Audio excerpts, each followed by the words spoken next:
want to now switch gears and talk about Botox. A lot of people have their thing about Botox. So the myth out there is that Botox will freeze your face, you'll look like a zombie, a motionless zombie, the Joker from Batman. Sure. Tell us the truth about Botox, and tell us also the difference between Botox and fillers. Sure. Well, if Botox is a drug, okay, and this drug is used either to weaken or to make a muscle not move at all. The movement that you get in the face is dependent not upon the drug, but upon the person putting it in the face. Okay, so it's very important that you go to someone that's experienced and to treat your face properly, and you determine how you want your face. I have some patients who say, I don't want to move my eyes at all. Okay. Really? And, oh yeah. Some people don't want to move their eyes at all, and then you appropriately treat so they have very minimal movement. But also people say, look, I want to look as natural as possible, and that's the most common patient that does that. And being able to place it in the right locations makes a difference. There's a protocol that's given, and people will follow that are not experienced, haven't used it in a while, and that's just because they got FDA approval for this certain protocol. But people who are very experienced will know that they don't typically follow the protocol. They know how to place it properly so they can get movement and make it the way the patient wants to have it. So you can have a natural looking face with minimal movement, but still have some expression. And when you minimize movement, you minimize lines. So how often should one get Botox if they start the process? It depends on the person's individually themselves or their lines. I would say start young. Mm-hmm. If you start young, you minimize the formation of What's of young? lines.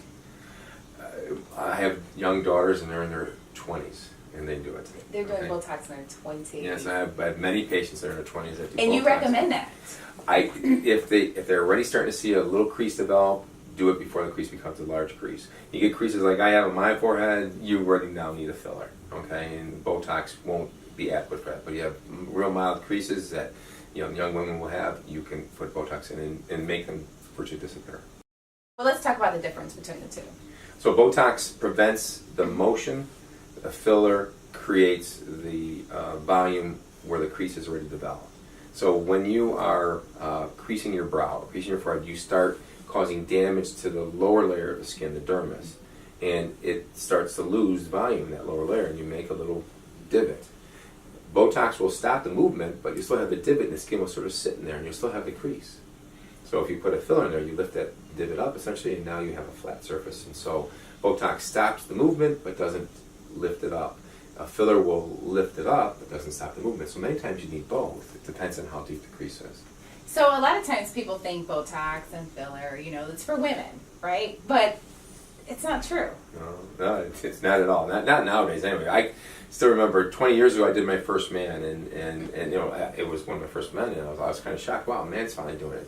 Finally figured it out because I had been doing it, and it really is for all. Women, men, doesn't matter who or what. You want to be able to prevent it. What's nice about Botox is that you can do it if you go to the right place and they do it appropriately.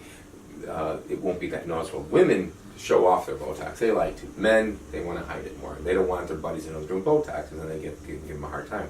You can do it appropriately so they don't necessarily are aware that they're doing it. You know what? Thank you so much, because that is really important information to know. I think a lot of times the stigma is, oh, you don't want to get that done because your face will be frozen, or it costs too much, or I don't want to hand. A lot of women and men now are a little afraid of it. So I really appreciate you clearing it out. And on our next part of the show, we're going to actually meet a guy who is not afraid to talk about Botox. He's actually done it. He's a young guy. He's a millennial. He's a millennial, right? And we want to hear his story as to why he did it, and would he change it? Would he do it all over again if he had the opportunity? So, thanks, doctor. You're welcome. I'm the one, Hear you sick of all those other imitators. Well, Dylan, thank you so much for joining me, because you are a male that's had Botox. Can you tell us why?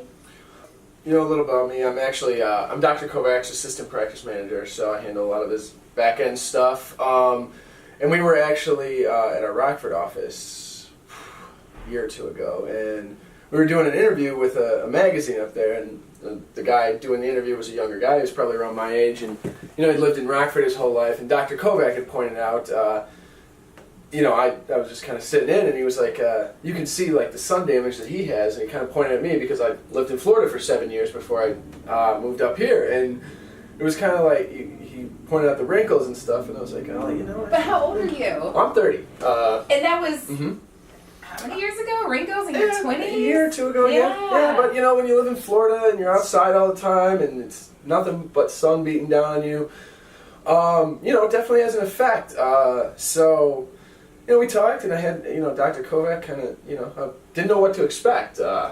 Working for him, I see all the different procedures and stuff, but I haven't really gotten a chance to experience. Once in a while I'll get, one of the laser shots or something when I'm testing a laser with one of the companies. But I hadn't really gotten a chance to try the injectables and stuff yet. So I was like, well, let's do it. Let's talk about it and see what happens. So we did it, and it was, it seemed to work pretty well.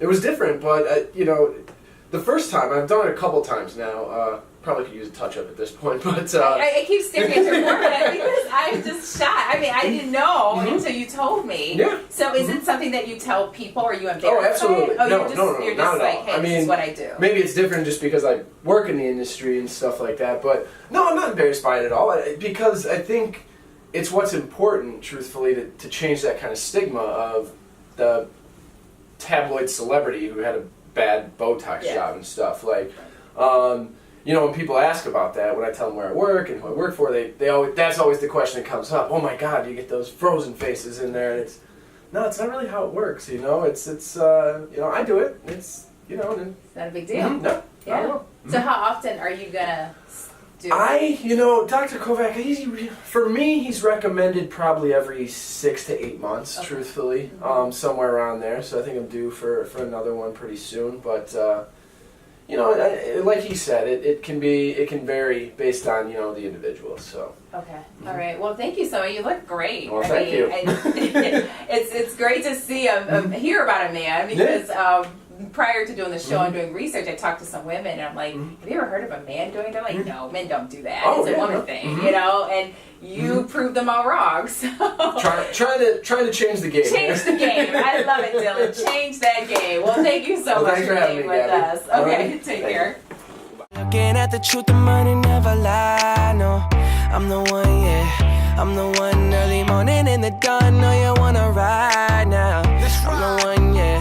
I'm the one, yeah. Hear you sick of all those other imitators.